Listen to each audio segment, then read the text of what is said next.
বলেন আপা ছায়া সামলা।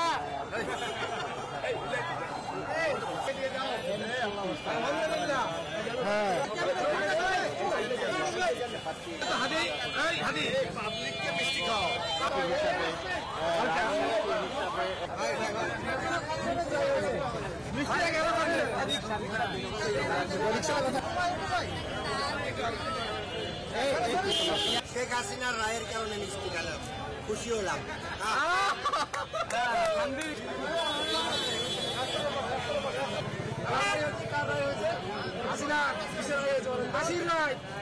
আলহামদুলিল্লাহ মিষ্টি খান কামটা করলো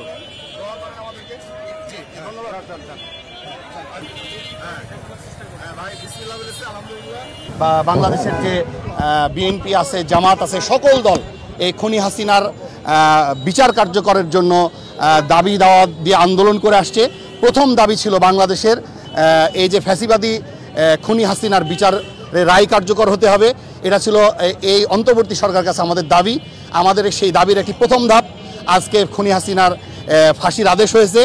এই ফাঁসির আদেশ আগামী দিনে আরও কয়েকটি ধাপ পেরিয়ে এই বিচার কার্যকর পর্যন্ত আমরা এবং সমগ্র জাতি সকল এই জুলাইয়ের চেতনার যত রাজনৈতিক দল আছে আমরা মাঠে থেকে এই দাবি আদায় করা পর্যন্ত আমরা আন্দোলন সংগ্রাম করব।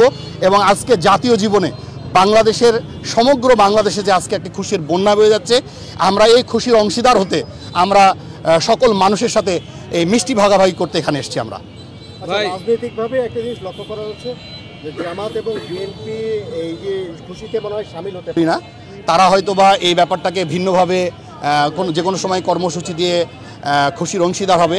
হাসিনার ফাঁসিতে বিএনপি এবং জামাত যদি খুশি না হয় তাহলে ধরে নিতে হবে তারা জুলাই চেতনার সাথে প্রতারণা করছে।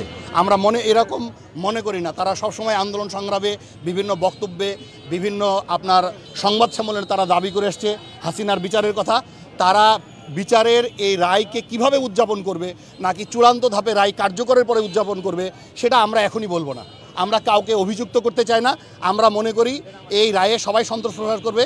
হয়তোবা মিডিয়াতে কিছুক্ষণ পরে দেখবেন সংবাদ সম্মেলন করে জানিয়ে দিবে যে তারা রায়ে সন্তোষ প্রকাশ করছে। আমরা মনে করি এই রায় সমগ্র জাতির আজকে একটি বিজয়ের প্রথম ধাপ। যখন রায় কার্যকর হবে তখন আমরা চূড়ান্তভাবে এই আনন্দ উচ্ছ্বাস প্রকাশ করবো ইনশাআল্লাহ। ভাই আসামিরা তো বাইরে, সেক্ষেত্রে আসলে কি বলবেন? আমরা বারবারই জানেন যে বাংলাদেশ সরকার আসামিদেরকে ফিরিয়ে নিয়ে আসার জন্য কাজ করছে। আমরা মনে করি যে আসামিদেরকে ইতিপূর্বে দেশের বাইরে থেকে আসামিদেরকে নিয়ে এসে রায় কার্যকরের ইতিহাস আছে। বাংলাদেশে খুনি হাসিনা সহ অন্যান্য যে আসামিরা পালিয়ে গেছে তাদেরকে বাংলাদেশে ফিরিয়ে এনে তাদের এই রায় বাংলাদেশে কার্যকর হবে, এই আশাবাদ আমরা ব্যক্ত করছি ইনশাআল্লাহ।